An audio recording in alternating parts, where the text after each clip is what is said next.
നിങ്ങളിനി ഒരു കാര്യത്തിനും വരരുതെന്ന് കരുതിയതാ. എന്നാലും നിങ്ങൾ എല്ലാവരും ആവശ്യപ്പെട്ട നിലയ്ക്ക് വന്നു. നീ ഞാനെന്താ ചെയ്യണ്ടേ? എന്തായാലും നമ്മുടെ കുടുംബത്തെ മൂത്ത കാരണം ഒരു വല്യമാമ തന്നെയാണ്. വല്യമാമ ഒന്ന് ആലോചിച്ച് നോക്ക്. നിന്റെ കല്യാണം കഴിഞ്ഞിട്ട് 8 കൊല്ലായി. എനിക്ക് എന്താ തന്നറിയാലോ? 15 പവൻ. ഇപ്പൊ സുധയ്ക്ക് കൊടുക്കാൻ പോണത് 50 പവനാ. കൊടുത്തോട്ടെ, ഒരു പരാതിയില്ല. എന്ന് വെച്ച് ഞങ്ങൾക്കെല്ലാം അവകാശപ്പെട്ട തറവാട് മാത്രം വിൽക്കാൻ പറ്റില്ല. വിറ്റുന്ന് ആരാ പറഞ്ഞു നിന്നോട്? വിറ്റും പെറുക്കി ഈ കല്യാണം നടത്തുമെന്ന് പറഞ്ഞ് ആധാരക്കെട്ടും കൊണ്ട് മെനഞ്ഞാൻ ഇറങ്ങിപ്പോയതാ. ഞങ്ങളോട് ആരോട് ആലോചിച്ചിട്ടില്ല. ഇവനൊരാണല്ലേ, ഇവനോട് പോലും ഒരു വാക്ക് പറഞ്ഞില്ല. അത് ചെയ്യാൻ പാടില്ല. കുടുംബത്തിൽ സ്വന്തം ഇഷ്ടം മാത്രം നോക്കാന്ന് പറഞ്ഞാ അത് തെറ്റന്നെയാ. ഞങ്ങൾ എന്തിനു വേണമെങ്കിലും തയ്യാറാ. പക്ഷെ എന്നോടൊരു വാക്ക് ആലോചിക്കണ്ടേ വലിയമാമ? വിൽക്കാനാണെങ്കിലും പണയം വെക്കാനാണെങ്കിലും ഞങ്ങളുടെ ഒക്കെ സമ്മതവും കയ്യൊപ്പും വേണം. അതാലോചിച്ചിട്ടില്ല. ആലോചിക്കേണ്ടൊന്നുമല്ല, അതിനൊക്കെ പല വഴികളും ഉണ്ട്. ഒന്നും അറിയാതെയല്ല. എന്നാ തോൽപ്പിക്കണം, അത്രയേ ഉള്ളൂ ഏട്ടന്.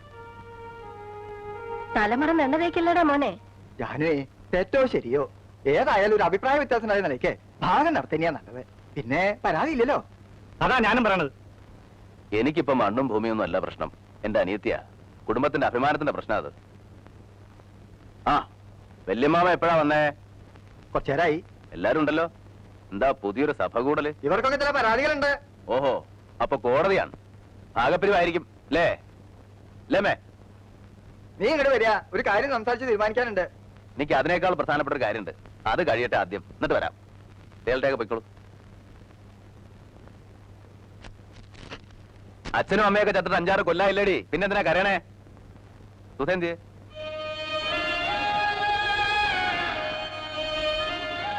ഇവളുടെ മുഖം വല്ലാണ്ടിരിക്കണേ? അവള് കരച്ചില് തന്നെയാ.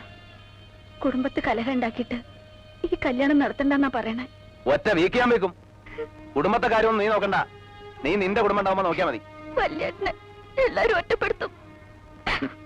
വല്യേട്ടനെ എല്ലാവർക്കും ഒറ്റപ്പെടുത്താം, പക്ഷെ വല്യേട്ടൻ ഒറ്റപ്പെടാൻ വയ്യല്ലോ. അതല്ലേ വല്യേട്ടന്റെ കുരുക്ക്. എല്ലാം ഉണ്ട്, പക്ഷെ 50 പവനില്ല. എന്ന് വെച്ച് കല്യാണം നടക്കാണ്ടിരിക്കാൻ പോണില്ല.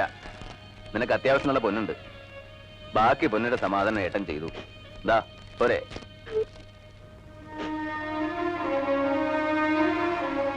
ആ, ഇനി പ്രതികൂട്ടി കയറാം. വിസ്തരിക്കാം. വക്കീലിനോ ജഡ്ജിക്കോ ആർക്ക് വേണം വിസ്തരിക്കാം. ഏട്ടൻ എന്താ പരിഹസിക്കാണോ? ഞങ്ങളോട് ആലോചിക്കാതെ ഏട്ടൻ ചെയ്യണമൊന്നും ശരിയല്ല. ഞാൻ എന്ത് ചെയ്തു? എല്ലാവരോടും ആലോചിച്ച് തന്നെ അവളുടെ കല്യാണം തീരുമാനിച്ചത്. ഒടുവിൽ നീ എന്ത് ചെയ്തു? എന്നെ വഞ്ചിച്ചു. ഇനിയും ഞാൻ ചെയ്യുന്നോ നിന്നോട് ആലോചിക്കണോ? ആഹാരം ബാധ്യതപ്പെടുത്തി പണം വാങ്ങിയില്ലേ, അതെന്നോട് ആലോചിച്ചോ? എല്ലാവരോടും കൂടെ വഞ്ചനയാണ്. നിങ്ങളെ പറയണ്ട, ഞാൻ പറയാം. എല്ലാവർക്കും ഭാഗം പിരിയണമെന്നുണ്ട്, അത് നടത്തി കൊടുക്കണം. ഇനി ആഹാരം ബാധ്യതപ്പെടുത്തിയിട്ടുണ്ടെങ്കിൽ അത് നീ ഏൽക്കുകയും വേണം. അമ്മ എന്ത് പറഞ്ഞു? ഭാഗം നടക്കട്ടെ. എല്ലാരും തല്ലിപ്പിരിയണേലും നല്ലത് അതന്നെയാ. നടക്കട്ടെ. വല്യമ്മാവ തന്നെ ഒന്ന് നടത്തി കൊടുക്കുക. എനിക്കിത് കാണാൻ വയ്യ. നടക്കട്ടെ. പിന്നെ നിങ്ങൾ ആരെയും ഞാൻ ബാധ്യതപ്പെടുത്തിയിട്ടില്ല. ഈ സ്വത്തിൽ എനിക്കും എന്റെ മക്കൾക്കുള്ള അവകാശം സുധയെ കെട്ടാൻ പോകുന്ന രാധാകൃഷ്ണൻ എഴുതി കൊടുത്തു. അല്ലാതെ നിങ്ങളാരെയും ഞാൻ വഞ്ചിച്ചിട്ടില്ല. അത് പറയുമ്പോ ഇവരെന്നോട് പറഞ്ഞ ചില കാര്യങ്ങൾ കൂടി പറയേണ്ടി വരും. 10-20 കൊല്ലായിട്ട് ഈ സ്വത്ത് മുഴുവൻ നീ തന്നെയല്ലേ നോക്കി നടത്തണേ? അതിന് ആദായം നീ തന്നെയല്ലേ പറ്റണേ? ഒരു കണക്കും ഇതുവരെ ആരും ചോദിച്ചിട്ടില്ലല്ലോ. ആ കണക്ക് എങ്ങനെ വക കൊള്ളിക്കും? ഇവൻ സ്വന്തം കാര്യം നോക്കാനല്ലല്ലോ, കുടുംബം നോക്കിയില്ലേ? എല്ലാരും വളർത്തി ഒരു നിലയിൽ എത്തിച്ചില്ലേ? അതൊക്കെ പറയുമ്പോ പറയാന്നല്ലാതെ കൃത്യമായിട്ടൊരു കണക്കുമില്ലല്ലോ. ഇല്ലമ്മേ, ഇല്ല. എന്റെ ഒരു കണക്കില്ല. എന്റെ അധ്വാനത്തിന് കണക്കില്ല, എന്റെ ജീവിതത്തിന് കണക്കില്ല. എല്ലാം നിങ്ങളുടെ ഇഷ്ടം. പക്ഷേ എന്റെ മക്കളെ ഞാൻ തന്ന സ്നേഹത്തിന് കണക്കുണ്ട്. എന്റെ അല്ല, ഈശ്വരന്റെ കയ്യിൽ. ആ കണക്കറിയാൻ നിങ്ങളുടെ പഠിപ്പ് പോരാ പോരാ.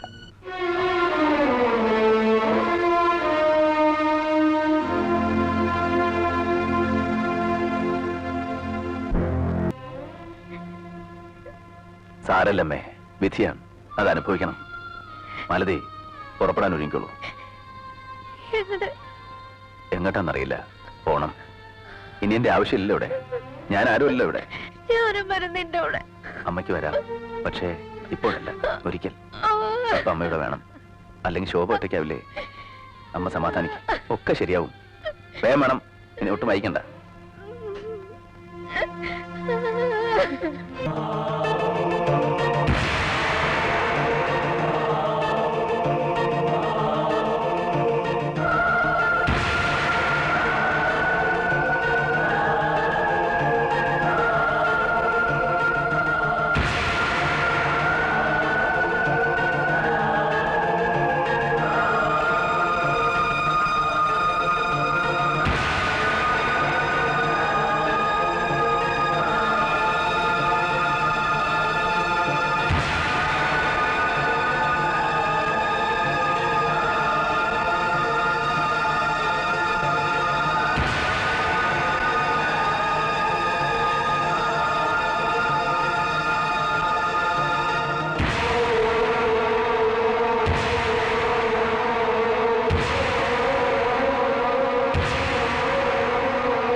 നിങ്ങൾക്ക് എന്താ പറ്റിയേ? ഒന്നുമില്ല. ഒന്നുമില്ലേണ്ട അലറിയത് എന്താണെന്ന് പറഞ്ഞൂടെ? അമ്മയാണെങ്കിൽ ആരോടും സംസാരിക്കില്ല, വിജയനും അതെ. എന്തെങ്കിലും ചോദിച്ചാൽ കൂടി ഉത്തരവില്ല. കോടതിയിലും എങ്ങനെയാ?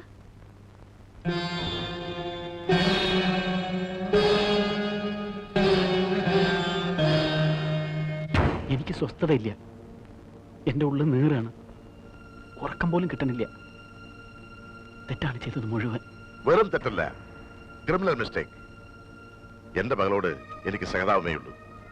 തെറ്റ് നിന്റെ മാത്രമാണ്. ഒരു പെൺകുട്ടിയെ നിലയ്ക്ക് നിർത്താൻ കഴിയാത്ത നീ എങ്ങനെ ഒരു കോംപ്ലിക്കേറ്റഡ് ആയ കേസ് നടത്തും? നിനക്ക് വലിയൊരു ഭാവി ഞാൻ പ്രതീക്ഷിച്ചിരുന്നു. പക്ഷേ എനിക്കിപ്പോ സംശയം. ഒരു കുടുംബത്തിലെ നീതിയും ന്യായവും നടത്താൻ കഴിയാത്ത നീ എങ്ങനെ കോടതിയിൽ മറ്റുള്ളവർക്ക് വേണ്ടി നീതി നടത്തും? വിജയൻ തന്നെ എന്റെ മകൾക്ക് വാങ്ങിക്കൊടുക്കുകയായിരുന്നില്ല, അവളെ തനിക്ക് വിവാഹം കഴിച്ചു തരികയായിരുന്നു.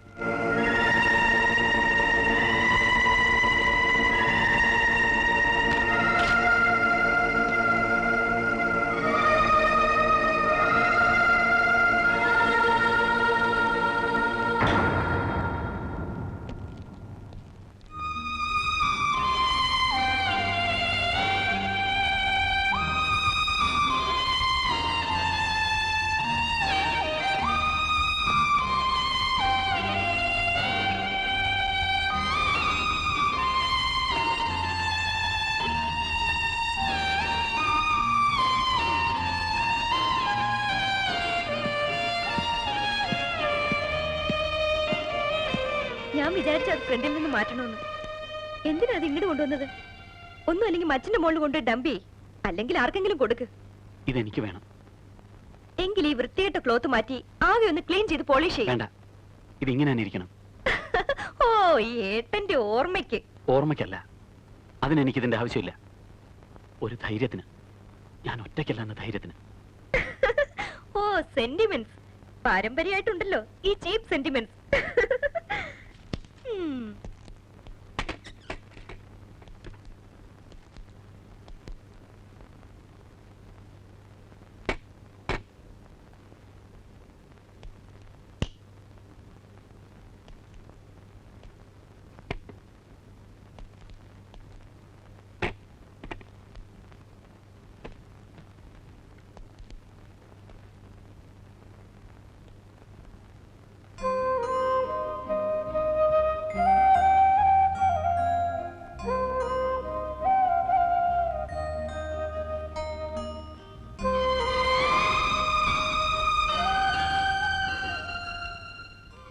ഈ മുറി എന്നും അടിച്ചു തുടപ്പിക്കണം. എന്നാൽ ഒരു കാര്യം ചെയ്, എന്നും കുറച്ച് അരിയും പൂവിട്ട് പൂജിക്ക്. ചിരിക്കടി. You idiot. വിളിക്കേ. നിനക്ക് അടിയുടെ കുറവാണ്. ആവശ്യത്തിന് അനാവശ്യത്തിന് പണം, പദവി, ലാളന. എന്നെ അടിച്ചു എന്റെ അച്ഛൻ അറിഞ്ഞാ നിങ്ങൾ അന്ന് പുറത്താവും. ഇല്ല, നിന്റെ അച്ഛൻ എനിക്ക് കൈ തരും. നിന്റെ അച്ഛന് പറ്റിയ തെറ്റ് ഞാൻ തിരുത്തുന്നതിൽ എന്നെ അനുമോദിക്കും. സംശയം ഉണ്ടെങ്കിൽ ഈ നിമിഷം നീ അച്ഛനെ ചെന്നിട്ട് പറയേ. എടേ, നീ ഇനിയാണ് ജീവിക്കാൻ പോണത് എന്റെ രീതിക്ക്, എന്റെ വീടിന്റെ രീതിക്ക്. നീ ജീവിതം എന്തെന്ന് കാണാൻ പോന്നേ ഉള്ളൂ.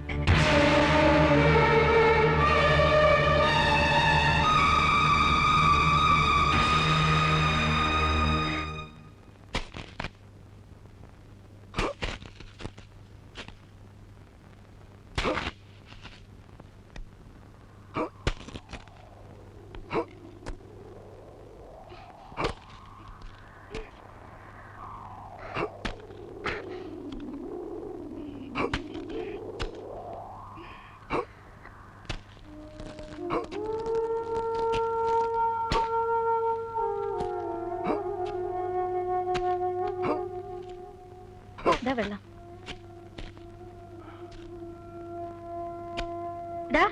വെയിൽ കൊള്ളാണ്ട് അകത്തേക്ക് പോടാ. അവൻ വെയിൽ കൊള്ളണ്ടോനാ? പഠിക്കട്ടെ മരുവേ, ഇവളെ പഠിക്കട്ടെ. പാറ പോലെ ഇരിക്കണം അല്ലേ?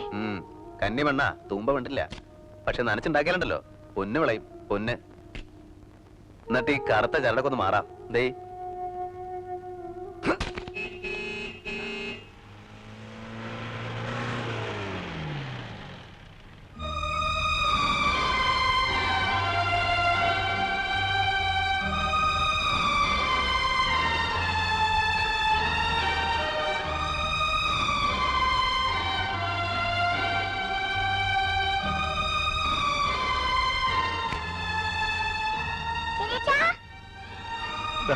ഉണ്ടുണ്ണി.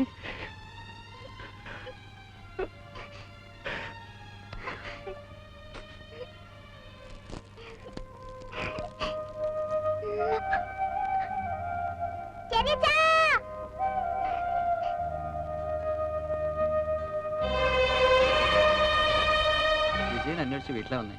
എന്താ വിശേഷം?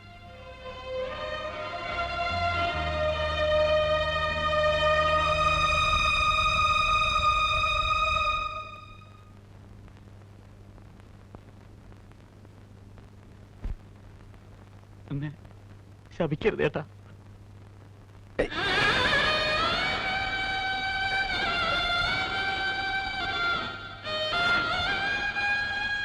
എന്താണ് എന്താ ഏട്ടൻ അങ്ങനെ ചിന്തിക്കാൻ പോലും പറ്റൂടാ?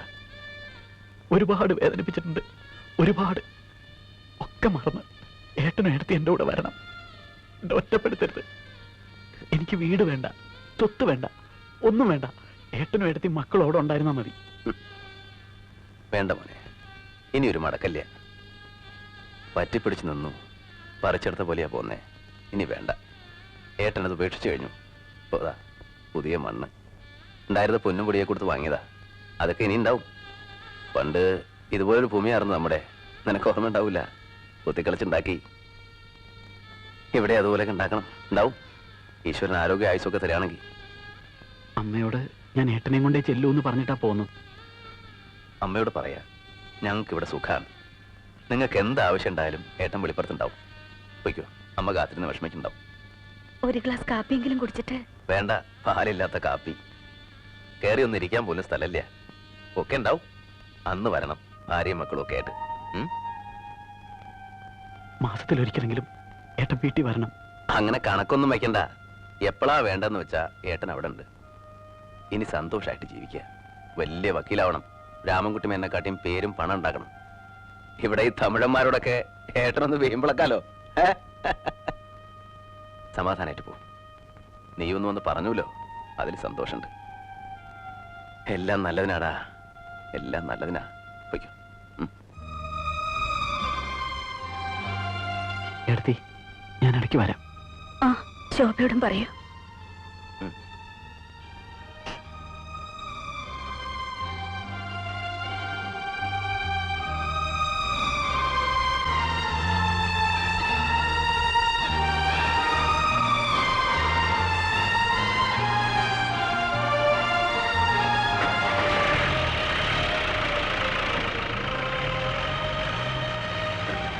എല്ലാ വിഷമവും മാറി.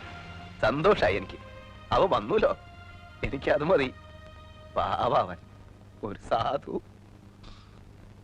ഇത്തം ഭരതോക്തി കേട്ടു രഘൂത്തമൻ പൊൽത്താരടികളിൽ ചേർത്തമെതി